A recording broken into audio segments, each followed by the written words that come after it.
Hello, book lovers and English learners. Welcome to our January and February live read along. I'm Lydie Bureau, I'm an English teacher in France and also the founder of Lydie's Book Club, a book club for learners of English.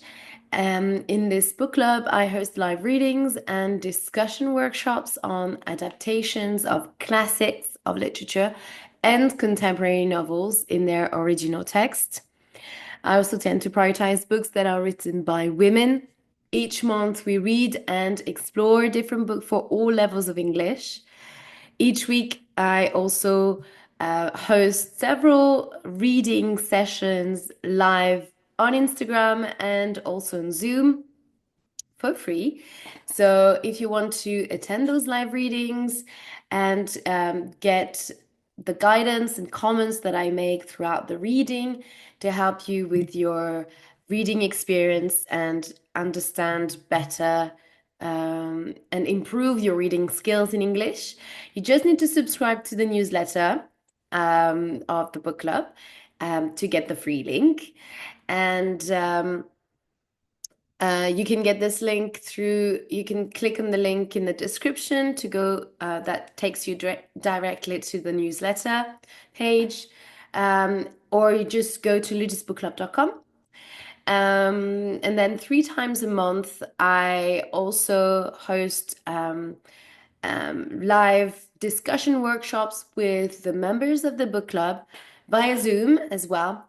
And this way, we uh, we take the time to discuss the chapters read over the week, and it's the best way for the members to improve their speaking skills, their reading skills, and their critical thinking skills as well, and be part of a community of book lovers. Uh, and have the chance to share their thoughts. I know that a lot of people wish they could join a book club. If you are in that, if you feel like it's you, then you can join us. Definitely. If you have any questions, of course, you can message me or email me. And it's also the once you become a member, then you are the decision maker as well of the next books we're going to read. So it's um, it's another chance for you to maybe read the books that you've never thought, well, discover new books when other people suggest other books. There are often nice discoveries, and also um, it's for you, it's a chance for you to read a book that you've always wanted to read but never quite made it or found the time to do it. So this book club is your opportunity. For the next 2 months, we're going to read. We've started reading It Ends With Us. Now it's been nearly a month. Yeah. That we started reading It Ends With Us. And we are going to continue reading this book over February, months of February. This book is called It Ends With Us and it's written by Colleen Hoover. This is an American writer, and she published this book in 2016. And if you want to know more about this novel or Colleen Hoover's work and life, you can listen to my podcast episode, an introduction to It Ends With Us and Colleen Hoover. It's episode 29 and it's on the podcast Reading English. And this podcast is available on YouTube, but also on Spotify. If you like listening to Spotify podcasts. So today it is our live read along session 9, and we're going to read chapters 12 and 13. And tomorrow I will host our third live workshop session, discussion workshop. And in this workshop, we will discuss the chapters that we have read this week. So chapters 8 to 11. So if you want to attend this live workshop, then you just need to subscribe to the book club and become a member.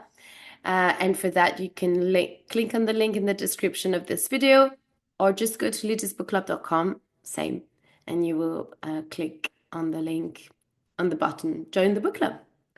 Um, Again, joining this book club, joining the live workshop is really the best way for you to improve your reading and speaking skills in English. Because during this session, I'll be asking you to talk about the book, and I'll be asking you questions about certain passages in the book. And we end up talking about much more than just the book, and it is always the beginning of a very fruitful conversation, and I love each meetup that we have online um,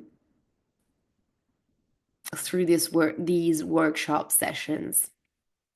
And it's going to be a great opportunity for you to exchange and chat with the other members as well. Right. So before I get into the reading of the chapters, I'm going to do a quick recap of chapter 11. So the chapter that we read yesterday. Today I feel a little bit better, but still recovering. So I'm glad I feel a bit more in shape to do this live reading. So yesterday was a big chapter. Chapter 11 is a big one because we witness the evolution of Atlas and Lily's relationship. They kiss for the first time, and also Atlas reveals or announces Lily that he might leave to Boston, live with his uncle. So, as you can imagine, this news arrives like a bomb, like a bombshell. No, bomb. Yeah, it's a real shock for Lily. So she wished that she could feel happy for him, but she is a teenager and she think about her own happiness, and she's sad, obviously, to see him going. And after that, Atlas basically take the risk to be close to Lily, and just that he has nothing to lose, basically. So he's just trying to get closer with her and intimate. So they start kissing and yeah, basically becoming um, a real couple, boyfriend and girlfriend. So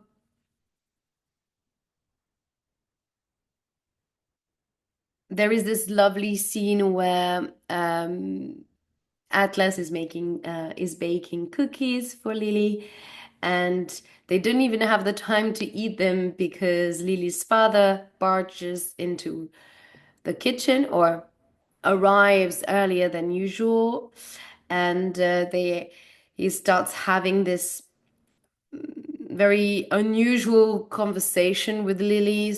Is trying to get to know what's going on with her life, but obviously it has and it is a mixed feeling for Lily because she wished that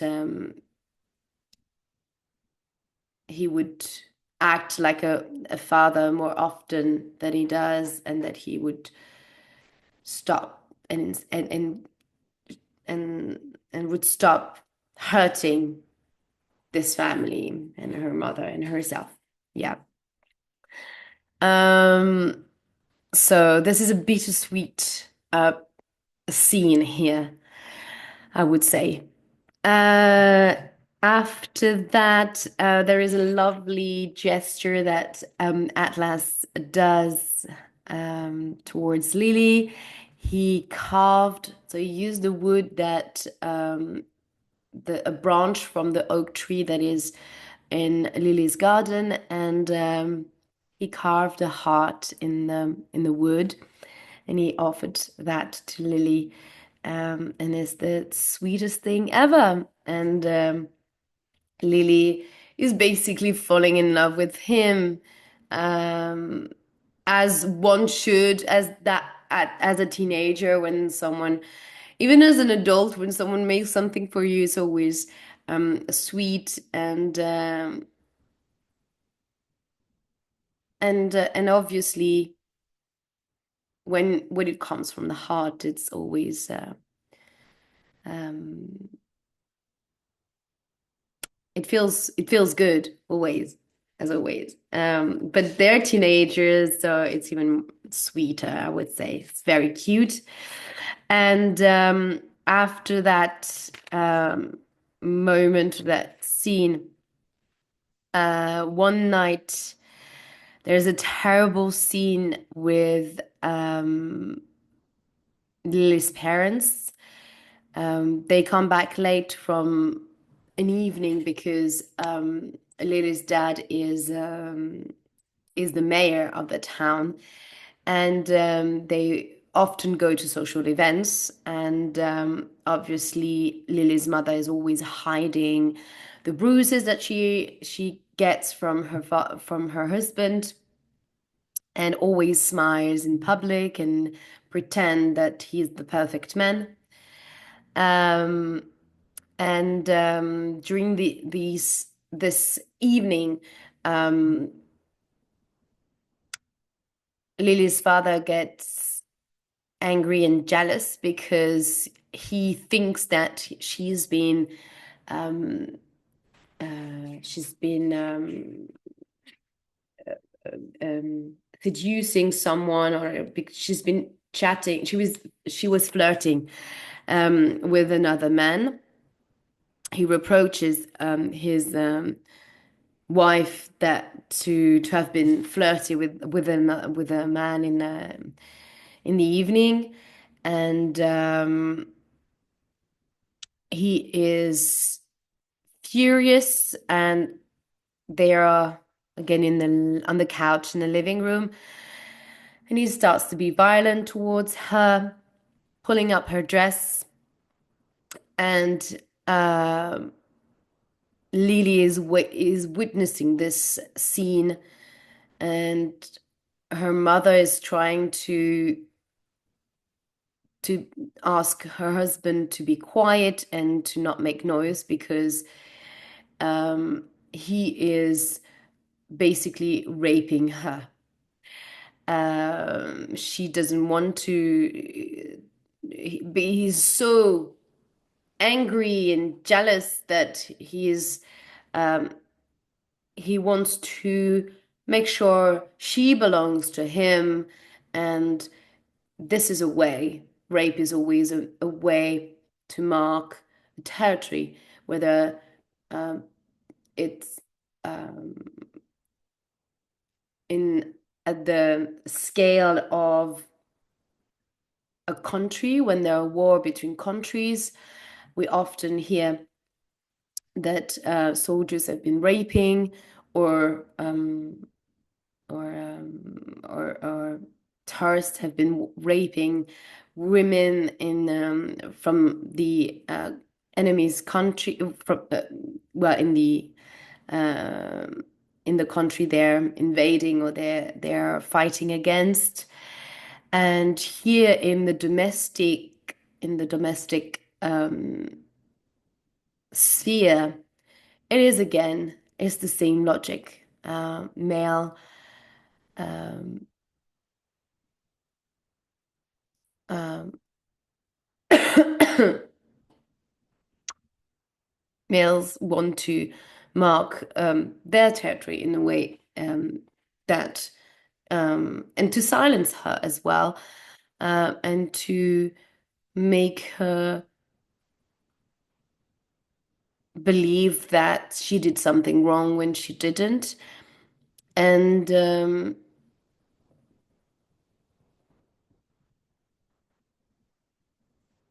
and basically um, controlling her as well. This is a way to control her to and and this is terrible because um as he is doing it, her mother is only worried about um his wife is only worried about the noise that he makes. She's saying, "Please be quiet. Lily is here." And she said again, "Please be quiet." And and the next sentence is the narrator, so Lily talking, saying, "Please be quiet while you rape me, dear." And I find this quote very powerful because that really embodies what domestic violence and domestic rape is all about. And and it's still and it's an issue that it's not always recognized as a crime because you're married. Now things are changing a little bit, I guess, but I'm not sure that it's very acknowledged by society, the fact that it's not acceptable, whether if it's your husband or a guy in the street forcing you to have sex. And the whole question of consent is a question here. Um, and no matter whether you are married to that person or not, but obviously being married to the man that is casually raping you is tough to defend in a court because obviously it's the intimate sphere and and the lines are blurred or are always blurry. So it's hard to prove. Hard to prove. Well, when you've been violented, when someone has been violent towards you, usually there are marks of aggressivity and brutality. So these should be enough to prove that the husband has been forcing you to have sex. Um, right. So that was the end of the chapter, and so now, sorry, I just need to blow my nose again.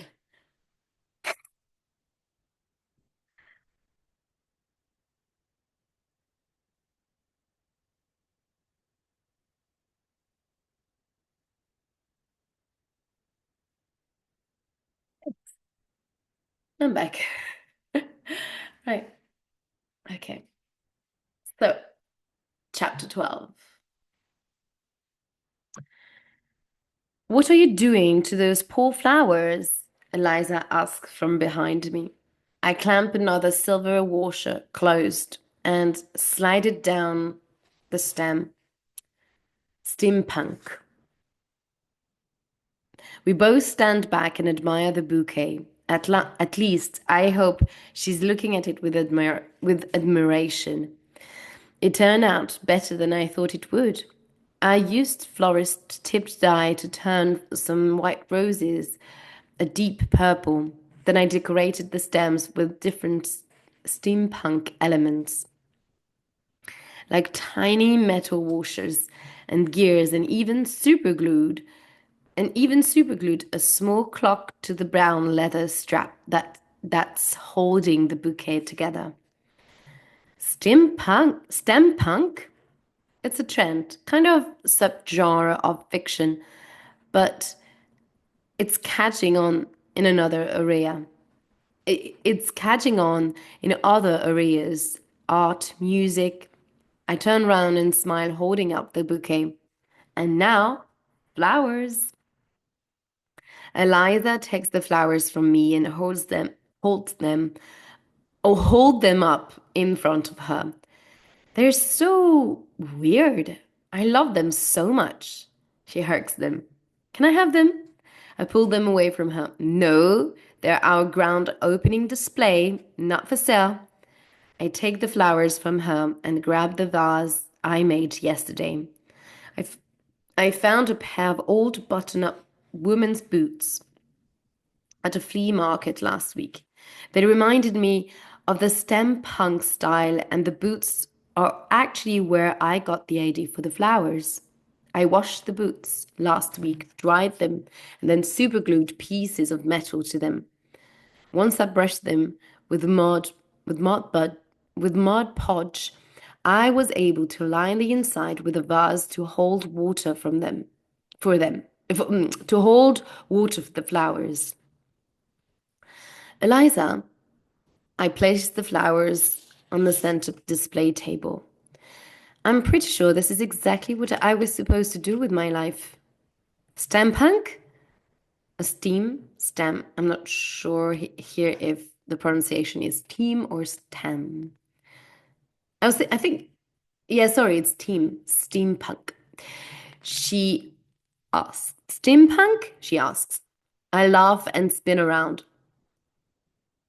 Create, I say, and then I flip the sign to open 15 minutes early. We both spent the day busier than we thought would be. Between phone orders, internet orders, and walk ins, neither of us even has time to take a lunch break. You need more employees, Eliza says as she passes me, holding two bouquets of flowers. That is, that is at 1 o'clock. You need sorry, Eliza says as she passes me, holding two bouquets of flowers. That is that is at 1 o'clock. You need more employees, she says to me at 2 o'clock. Okay. That is at 1 o'clock. You need more employees, she says to me at 2 o'clock, holding the phone to her ear and writing down an order while ringing someone up at the register. Marshall stops by after 3 o'clock and asks how it's going. Eliza says she needs more employees. I help a woman take a bouquet to her car at 4 o'clock. And as I'm walking back, and as I'm walking back inside, Eliza is walking out, holding another bouquet. You need more employees, she says, exasperated. At 6 o'clock, she locks the door and flips the sign. She falls against the door and slides to the floor, looking up at me. I know, I tell her, I need more employees. She just nods. And then we laugh. I walk over to whether she's seated, and I sit next to her. We lean our heads together and look at the store. The steampunk flowers are front and center. And although I refuse to sell this particular bouquet, we had 8 pre-orders for more of them. I'm proud of you, Lily, she says. I smile. I couldn't have done it without you, Isa. Isa. We sit there for several minutes and oh, sorry.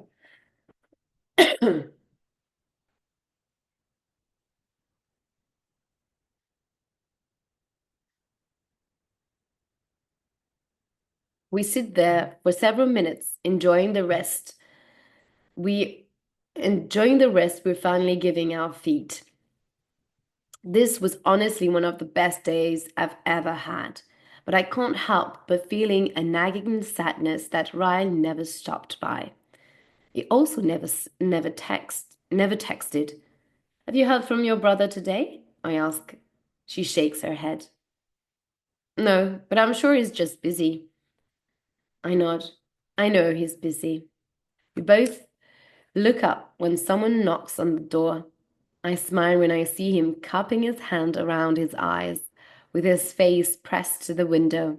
He finally looks down and sees us sitting on the floor. Speak of the devil, Eliza says. Eli Eliza. Yeah. Anyway, I jump up and unlock the door to let him in. As soon as I open it, he pushes his way inside. I missed it? I did. I missed it? He hugs me. I'm sorry. I tried to get here as soon as I could. I hug him back and say, It's fine. You're here. It was perfect. I'm giddy with excitement that he made it at all. You're perfect, he says, kissing me. Eliza brushes past us. You're perfect, she mimics. Hey, Ryan, guess what? Ryan releases me. What? Eliza grabs the trash can and drops it on the counter. Lily needs to hire more employees. Hey, hi, Kitty. Thank you for joining tonight. Um, I'm page 162. So, chapter 12, page 162. Um, I'm at the bottom of the page.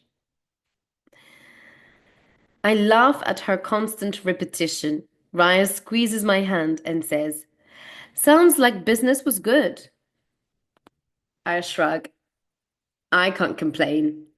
I mean, I'm no brain surgeon, but I'm pretty good at what I do. Ryan laughs. You guys need any help cleaning up? Eliza and I put him to work, helping us cleaning up after the big day. We get everything finished and prepped for tomorrow, and then Marsha arrives just as we're finishing up. He's carrying a bag when he walks inside and drops it on the counter.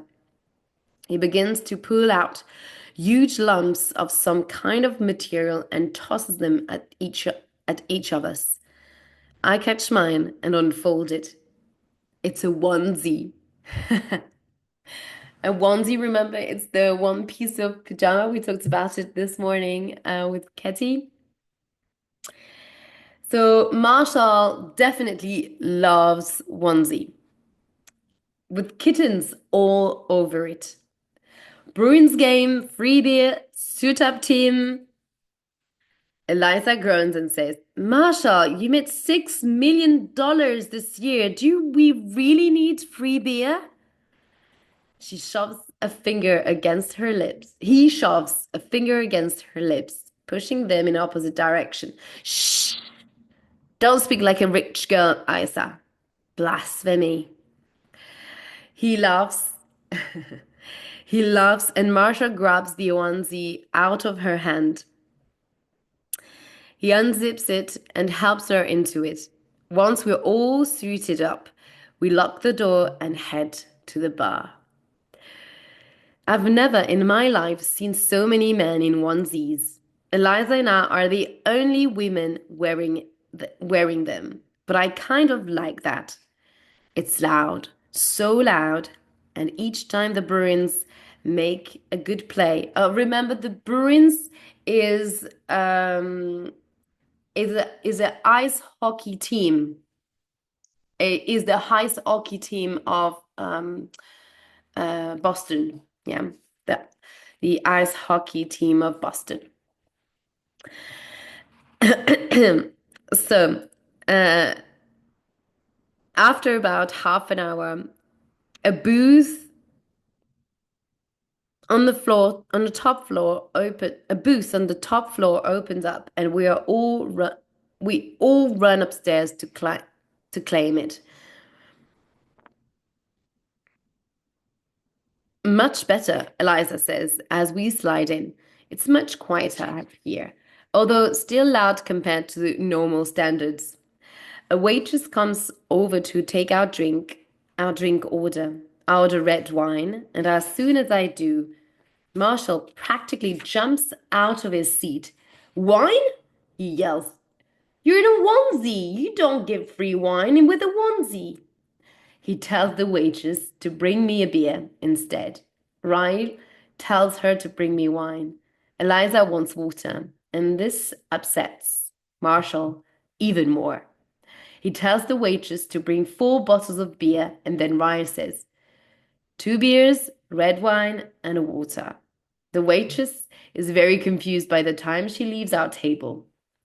Marshall throws his arm around Eliza and kisses her. How am I supposed to try and knock you up tonight if you aren't a little wasted? The look on Eliza's face changes, and I feel instantly bad for her. I know Marshall only said that in fun, but it has to but it has to but it has to bother her. She was just telling me a few days ago how depressed she is that she can't get pregnant. So here Marshall is saying to knock you up is to make you pregnant, basically. So it's here a very masculine conception and how we've been conditioned to this day. The fact that you need to be wasted to that men feel like they need to drink to make you drunk so that there's this fantasy of you being drunk would make you more well, it's a little bit like a rapist kind of logic, like when you look at it, although it's a joke, but it's a very kind of dark one because as we know that often women are being uh, um, um, are being drunk by other men to or men just rapists just put some either um, pills or take advantage of young of women when they're drunk and not when they're um, in full capacity of um, their feelings and their brain um, that they believe that it's at this point that they take advantage of and that they rape those women. And here it talks a little bit like a rapist here. Um, So it's a little bit borderline, I would say. But it's not so shocking in a way because this is how they like to joke about it. And obviously, it doesn't mean anything bad towards her, but um, yeah, there is this assumption that she needs to be wasted for them to have sex and just let go in a way. But yeah. So it's a bad joke. Bad joke, definitely.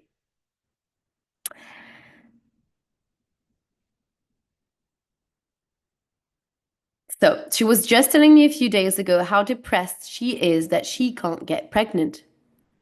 I can't have beer, Marshall. Then drink wine at least. You like me more when you're tipsy. You like me more when you're tipsy. He laughs at himself, but Eliza doesn't. I can't have wine either. I can't have any alcohol, actually. Marshall stops laughing. Uh-huh. My heart does a flip-flop. Marshall turns in the booth and grabs a booth is um like seats in a corner of a bar or a club and it's like a couch, yeah, and it's more intimate. Marshall turns in the booth and grabs her shoulders, making her face making her face in straighten. Eliza? She just starts nodding, and I don't know who starts crying first. Me, Marshall, or Eliza. I'm gonna be a dad, he yells. She's still nodding, and I'm just bawling like an idiot. Marshall jumps up in the booth and yells, I'm gonna be a dad! I can't even explain what this moment is like. A grown man in a onesie standing up in the booth at a bar, yelling to whoever will listen that he's gonna be a dad. He pulls her up, and they're both standing in the booth now. He kisses her, and it is the sweetest thing I've ever seen. Until I look at Ryle and catch him chewing on his bottom lip like he's trying to blink back a potential tear. He glances at me and sees me staring, so he looks away. Shut up, he says. She's my sister. I smile and lean over and kiss him on the cheek. Congratulations, Uncle Ryle. Once the parents to be stop making out in the booth, Ryle and I both stand up and congratulate them. Eliza said she's been feeling sick for a while, but she just took a test this morning before our grand opening. She was going to wait and tell Marshall tonight when they got home, but she couldn't hold it. She couldn't hold it in for another second. Our drinks, our drinks come and we order food. Once the waitress walks away, I look at Marshall. How did you two meet? He says, he says, Eliza tells the story better than I do. Eliza perks up and leans forward. I hated him, she says. He was Ryle's best friend and he was always at the house. I thought he was so annoying. I had just moved to Ohio from Boston and he had that Boston accent. He thought it made him so cool, but I just wanted to slap him every time he spoke. She's so sweet, Marshall says sarcastically. You were an idiot, Eliza replies, rolling her eyes. Anyway, one day Ryan and I had a few friends over, nothing big, but our parents were out of town. So of course we had a little get together. There were 30 people there. We had a little get together. There were 30 people there, Ryan says. It was a party. Okay, a party, Eliza says. I walked into the kitchen and Marshall was standing there pressed up against some floozy. She wasn't. Sorry. I walked into the kitchen and Marshall was standing there pressed up against some floozy. She wasn't a floozy, he says. She was a nice girl. Tasted like Cheetos, but Eliza glares at him, so he shuts up. She turns back to me. I lost it, she says. I started yelling at him to take his horse to his own house. The girl was literally so terrified of me, she ran for the door and didn't come back. Cock blocker, Marshall says. Eliza punches him in the shoulder. Anyway, after I cock blocked him, I ran to my door. So blocker. I I guess you have the image. You can imagine the idea here. Uh, so cock is penis in slang, of course. After I cock blocked him, I ran to my room, embarrassed that I did that. It was out of pure jealousy. I didn't even realize I liked him that way until I saw his hands on some other girl's ass. I threw myself on my bed and started crying. A few minutes later, he walked into my room and asked me if I was okay. I rolled over and yelled, I like you, you stupid fuckface. And the rest is history. Marshall says. I laugh. Oh, stupid fuckface, how sweet. Ryan holds up a finger and says, "You're living out the best part."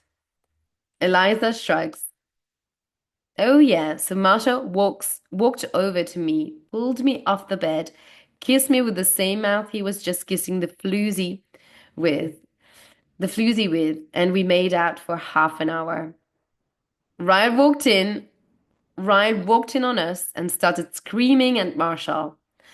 Then Marshall pushed Ryle out of my bedroom, locked the door, and made out with me. Sorry. Then Marshall pushed Ryle out of my bedroom, locked the door, and made out with me for another hour. Ryle is shaking his head. Betrayed by my best friend. Marshall pulls Eliza to him. I like her, you stupid fuckface.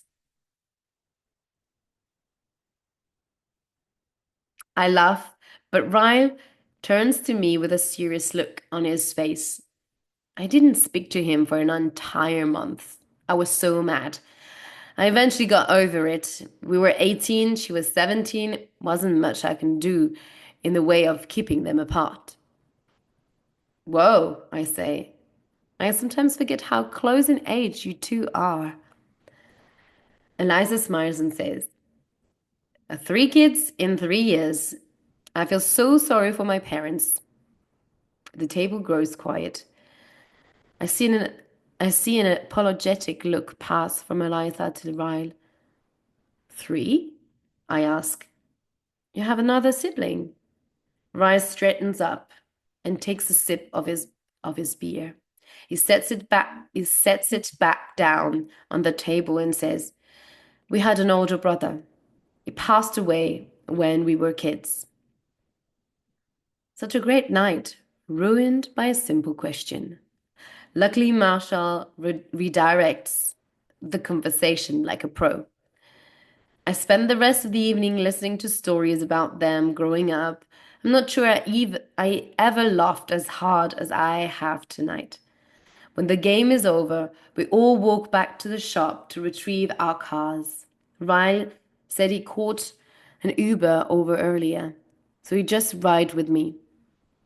Before Eliza and Marshall Before Eliza and Masha leave, I tell her to hold on. I run inside the store and grab the steampunk flowers and run them back to their car. Her face lights up when I hand them to her. I'm happy you're pregnant, but that's not why I'm giving you these flowers. I just want you to have them because you're my best friend. Eliza squeezes me and whispers in my ear, I hope he marries you someday. We'll be even better. We'll be even better sisters. She climbs inside the car and they leave.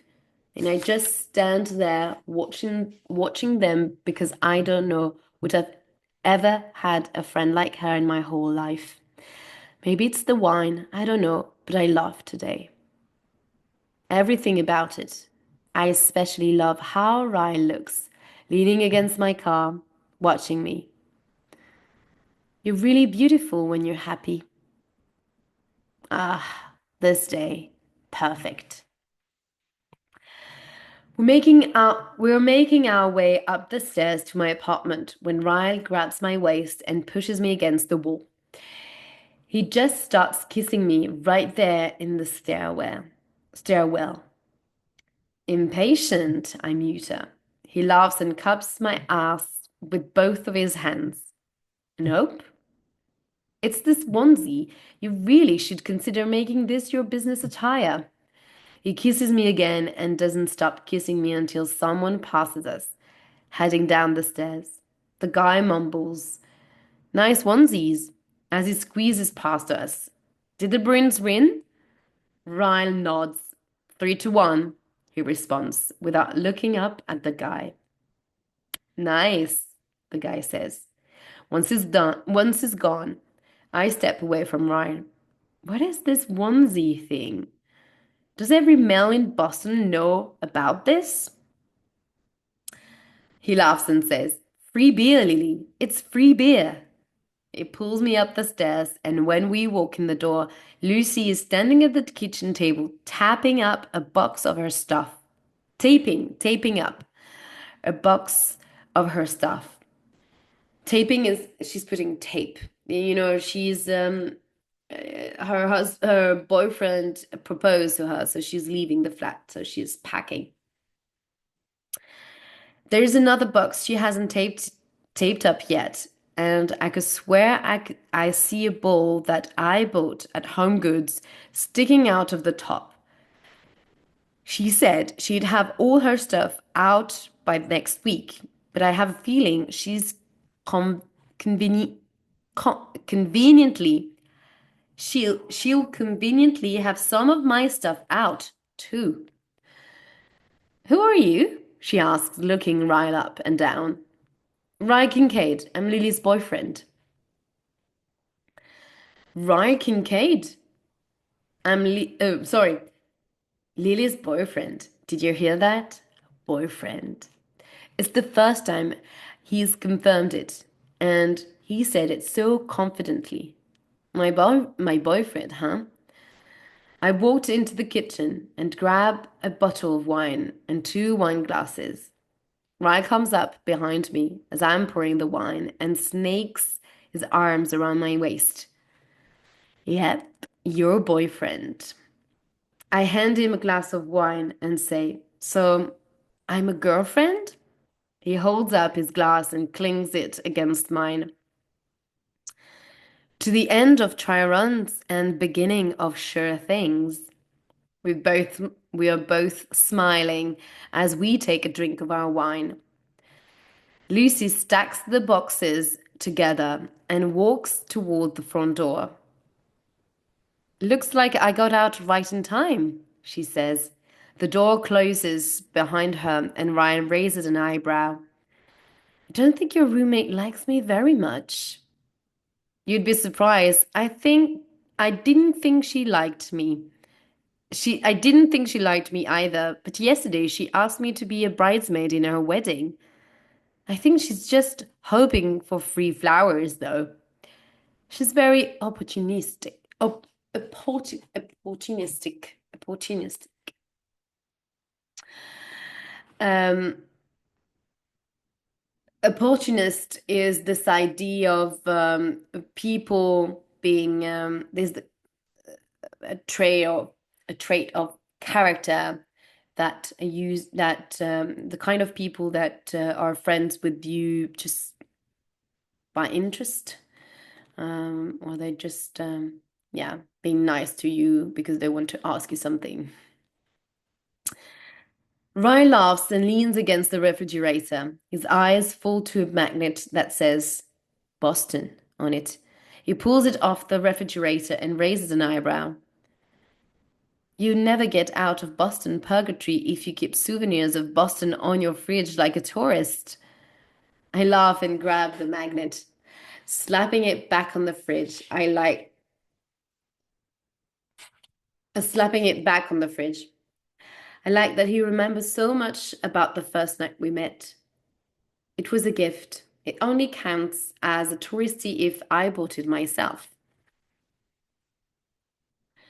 He steps over to me and takes my glass of wine from my hands.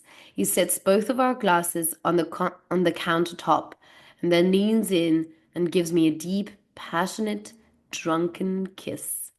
I can taste the tart fruitiness of the wine on his tongue, and I like it. His hands go to the zipper on my onesie. Let's get you out of this clothes. He pulls me toward the bedroom, kissing me while we both struggle out of our clothes. By the time we make it to my bedroom, I'm down to my bra and panties. He shoves me against the door, and I gasp at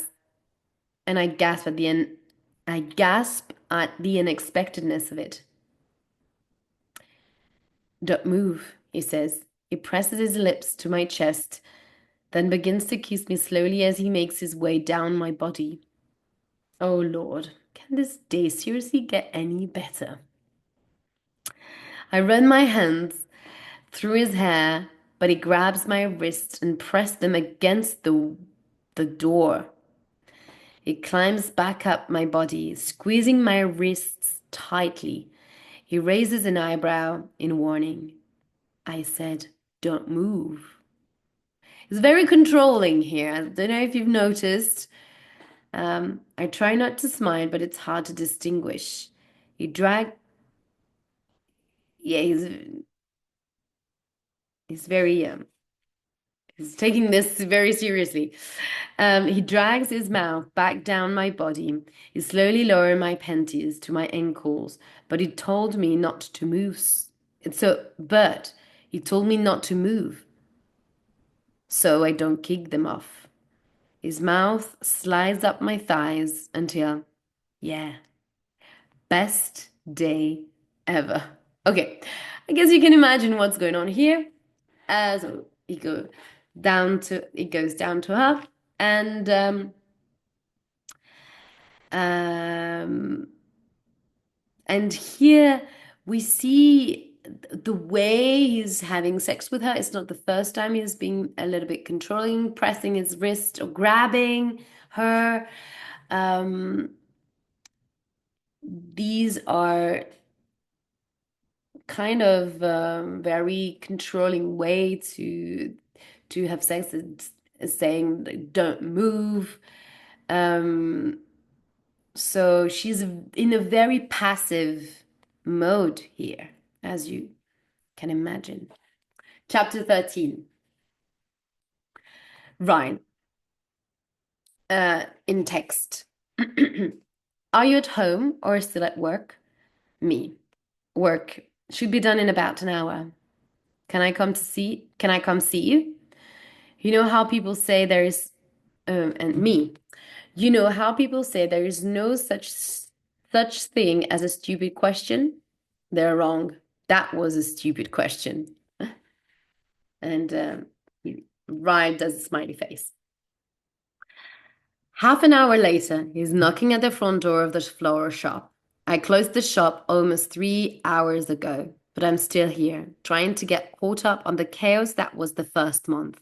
The store, the store is still too new to get an accurate projection of how well or how bad it's doing. Some days are great and some are so slow I centralize at home. But overall, I'm happy with how it's gone so far and happy with how things are going with Ryan. I unlock the door to let him in. He's in light blue scrubs again, and he still has a stethoscope around his neck. Fresh from work. Very nice touch. I swear, every time I see him straight off a shift, I have to hide the stupid grin on my face. I give him a quick kiss and then turn back toward my office. I have a few things to finish up and then we can go back to my place. He follows me into my office and closes the door. You got a couch? He asks, looking around my office. My office.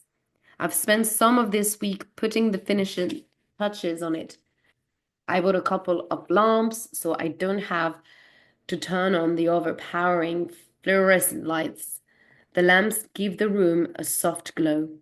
I also bought a few plants to keep here permanently. It's no garden, but it's as close as it gets. It's come a long way since the room was being used as a storage for vegetables crates. Ryan walks over to the couch and falls down onto it. And falls down onto it, face first. Take your time, he mumbles into the pillow. I'll just nap until you're finished. I sometimes worry about how hard he pushes himself with work, but I don't say anything. I've been sitting in my office going on 12 hours now, so I don't have much room to talk when it comes to being too ambitious. I spent the next 15 or so minutes finalizing orders. When I'm finished, I close my laptop and look over at Ryle. I thought he'd be asleep, but instead He's on his side with his head propped up on his hand. He's been watching me this whole time, and seeing the smile on his face makes me blush. I push my chair back and stand up. Lily, I think I like you too much, he says as I make my way over to him. I scrunch up my nose as he sits up on the couch and pulls me onto his lap. Too much? That doesn't sound like a compliment. That's because I don't know if it is, he says. He adjusts my legs on either side of him and then wraps my arms around my waist. This is my first real relationship. I don't know if I'm supposed to like you this much yet. I don't want to scare you away. I laugh. Like that could ever happen. You work way too much to smother me. He rubs his hands up my back. Does it bother you that I work too much?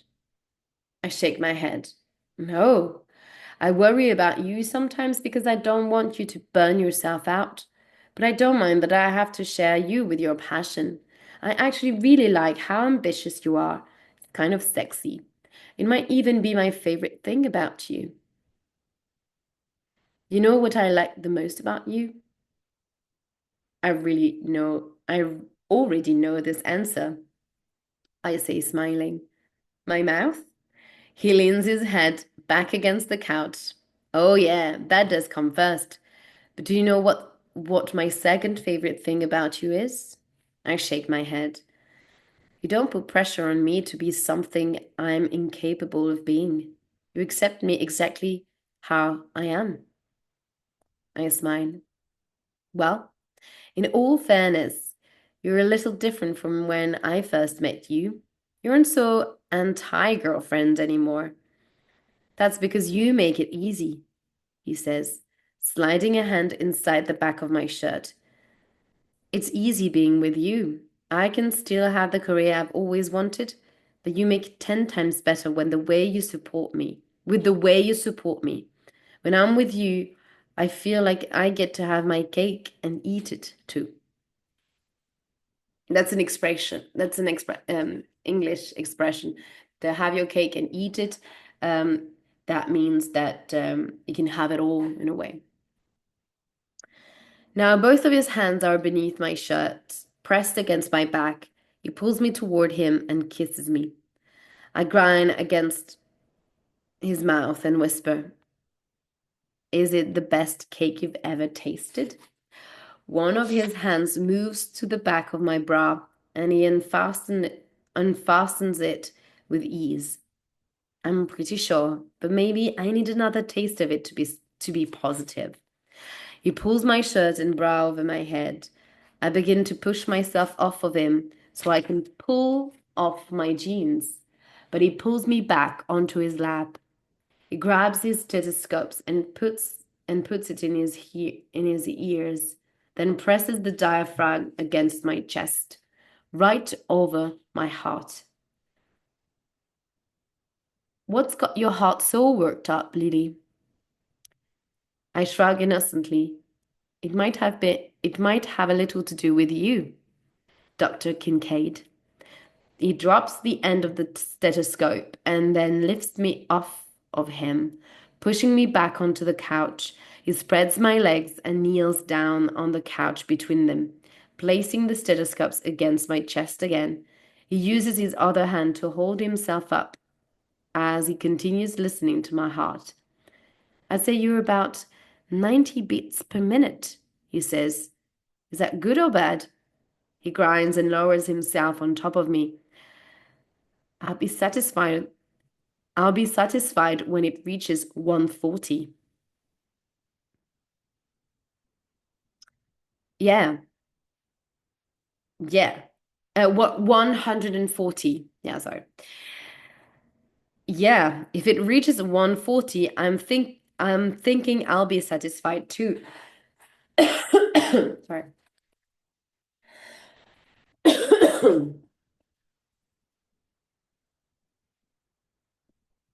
Okay.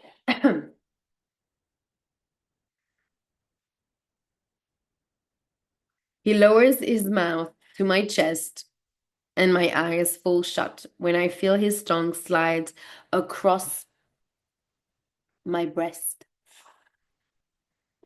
When I feel his tongue slide across my breast, he takes me in, it takes me in, it, he takes me in his mouth, keeping the stethoscope pressed against my chest the entire time. You're at about 100 now, he says. He wraps the stethoscope around his neck again and then pulls back, unbuttoning my jeans. Once he slides them off of me, he turns me over until I'm on my stomach, my arms strapped over the arm of the couch. Get on your knees, he says. Mm.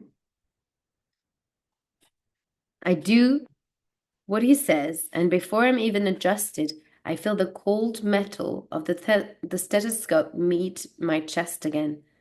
This time, with his arm snaked around me from behind, I remain still as he listens to my heartbeat. His other hand slowly begins to find its way between my legs and then inside my panties, and then inside of me. I grip the couch, but try to keep the noises to a minimum while he listens to my heart.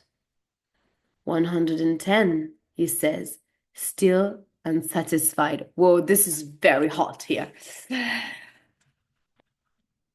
He pulls my hips back to meet him, and then I can feel him freeing himself from his scrubs.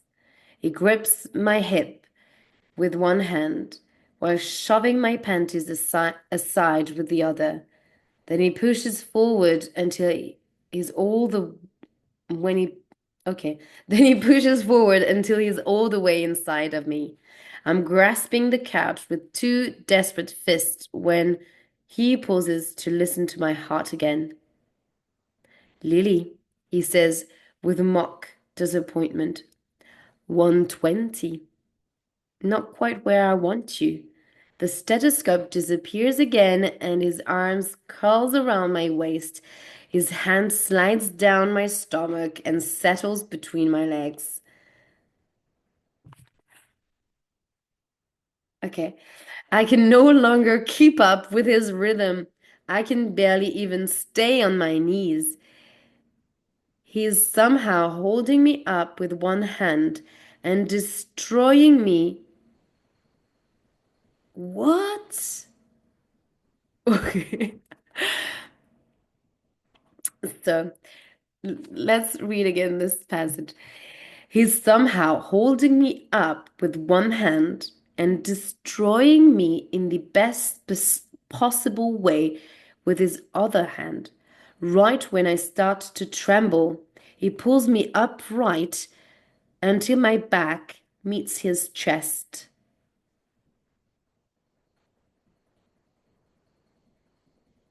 He's still inside me, but now he's focused on my heart again as he moves his stethoscopes around to the front of my chest. I let out a moan and he presses his lips to my ear. Whoa, shh, no noises. Hmm. Um, okay. It's a little bit SN kind of thing. Anyway. Um, I have no idea how I make it through the next 30 seconds without making another sound. One of his arms, so here again, is in control of the sexual relationship here. Um, one of his arms is wrapped around me with the stethoscope pressed to my chest.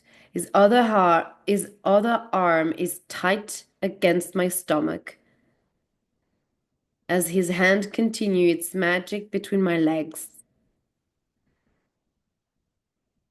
He's still somehow deep inside me, and I'm trying to move against him, but he's a rock solid As the tremors begin to rush through me, my legs are shaking and my hands are at my sides, gripping the tops of his thighs as it takes every ounce of my strength not to scream out his name. I'm still shaking when he lifts my hand and places the diaphragm against my wrist. After several seconds, he pulls the stethoscope away and tosses it to the floor. 150, he says with satisfaction. He pulls out of me and flips me onto my back, and then his mouth is on mine and is inside me again. My body is too weak to move, and I can't even open my eyes and watch him. He thirsts against he thirsts against me several times, and then holds still, groaning into my mouth. He drops on he drops on top of me, tense, yet shaking. He kisses my neck, and then his lips meet the tattoo of the heart on my collarbone. He finally settles against my neck and sighs. Have I already mentioned tonight how much I like you? He asks. I laugh. Once or twice. Consider this the third time, he says. I like you. Everything about you, Lily. Being inside of you, being outside of you, being near you. I like it all. I smile, loving how his words feel against my skin, inside my heart. I open my mouth to tell him I like him too, but my voice is cut off by the sound of his phone. He groans against my neck and then pulls out of me and reaches for his phone. He pulls his scrubs back into place and laughs as he looks at his caller ID. It's my mother, he says, leaning over and kissing the top of my knee. And kissing the top of my knee that's resting against the back of the couch. He tosses the phone he tosses the phone aside and then stands and walks over to my desk, grabbing a box of tissues. This is always awkward having to clean up after sex, but I can't say it's ever been this awkward before. Knowing his mother is on the other end of that ring. Once all of my once all my clothes are back in place, he pulls me against him in the couch and I lie down on top of him, resting my head on his chest. It's after 10 now, and I'm so comfortable. I debate just sleeping here for the night. Ryan's phone makes another noise, alerting him to a new voicemail. The thought of seeing him interact with his mother makes me smile. Eliza talks about their parents some. Eliza talks about their parents some, but I've never sometimes I would say, yeah. Think there is a typo mistake. Sometimes, but I've never really talked to Ryan about them before. Do they get along with your parents? Do you get along with your parents? His arm is stroking mine gently. Yeah, I do. They're good people. We hit a rough patch when I was a teenager, but we worked through it. I talk to my mother almost daily now. I fold my arms over his chest and rest my chin on them, looking up at him. You'll tell me more about your mother? Eliza told me they moved to England a few years ago and that they were in Australia on vacation, but that was like a month ago. He laughs. My mother? Well, my mother is very overbearing, very judgmental, especially of the people she loves the most. She's never missed a single church service, and I have never heard her refer to my father as anything than Dr. Kincaid. Despite Despite the warnings, he smiled the whole time he talks about her. Your father is a doctor too? He nods. Psychiatrist. He chose a field that also allowed him to have a normal life. Smart man. Do they ever visit you in Boston? No, not really. Not really. My mother hates flying, so Eliza and I fly to England a couple of times a year. Sorry, she doesn't want to meet you. She does, sorry. She does want to meet you though. You might be, you might be going with us on the next trip. I grind. You've told your mother about me? Of course, he says. This is the kind of monumental thing, you know. Me having a girlfriend. She calls me every day to make sure I haven't screwed it up somehow. I laugh, which makes him reach for his phone. You think I'm kidding? I guarantee she somehow brought you up in the voicemail she just left. He presses a few keys and then begins to play the voicemail. Hey, sweetheart, it's your mum. Haven't spoken to you since yesterday. Miss you. Give a Lily a hug for me. You do still see her, right? Eliza says you can't stop talking about her. She is still your girlfriend, right? Okay. Gretchen's here.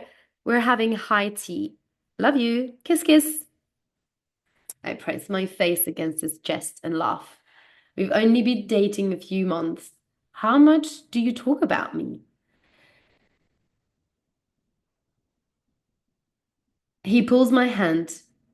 He pulls my hand up between us and kisses it. Too much, Lily. Way too much. I smile. I can't wait to meet them. Not only did they raise an incredible daughter, but they made you. That's pretty impressive. His arms tighten around me and he kisses the top of my head. What's your brother's name? I ask him. What was your brother's name? I ask him. I can feel a slight stiffness in him after I ask that. I regret bringing it up, but it's too late to take it back. Emerson. I can tell by his voice that it's not something he wants to talk about right now. Instead of pressing it further, I lift my head and scoot forward, pressing my mouth to his. I should know better. Kisses can't seem to stop at. I should know better. Kisses can't seem to stop at just kisses. Kisses can't seem to stop at just kisses when it comes to me and Ryan. In a matter of minutes, he's inside of me again, but this time it's everything the other time wasn't. This time we make love. Yes, absolutely, because um the first time didn't look like a gentle kind of sex scene, but more like 50 Shade kind of vibe here. So very intense, definitely. So let me know what you think about this scene. Um, and what does that reveal about Ryan, maybe? Uh,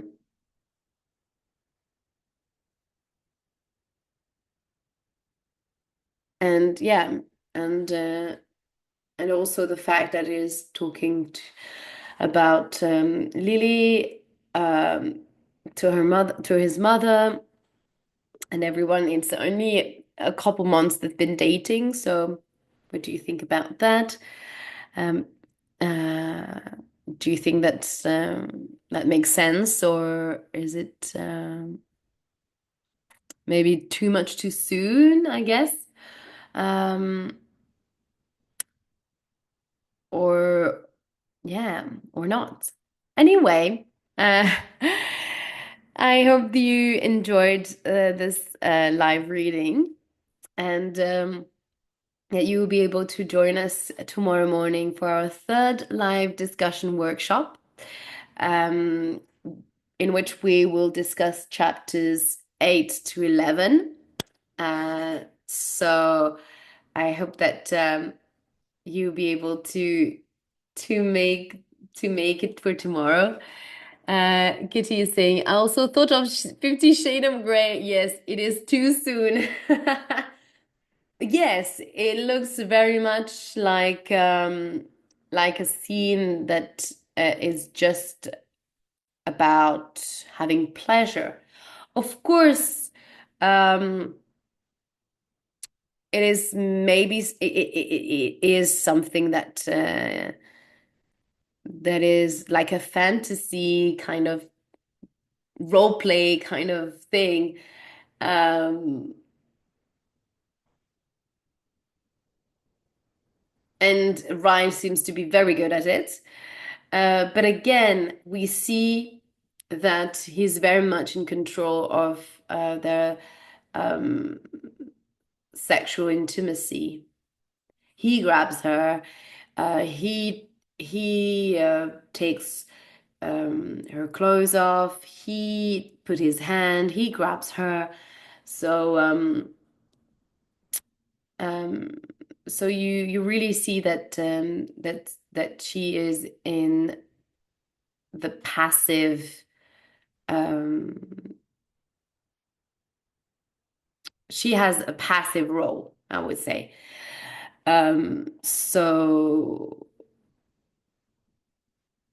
So that also shows a reality of a side of Raya's personality. So we'll see what will be the next scene.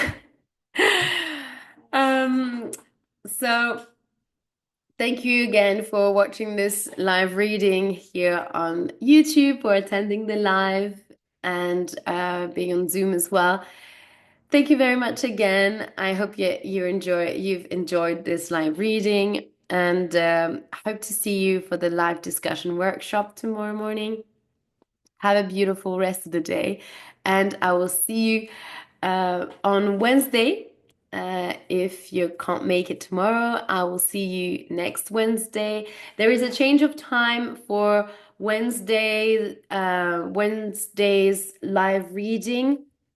From now on, I will do the Wednesday session, live reading session at 11 a.m., not at 2 p.m., but 11 a.m. So next Wednesday, 11 a.m. Central European Time, we will read chapter 14.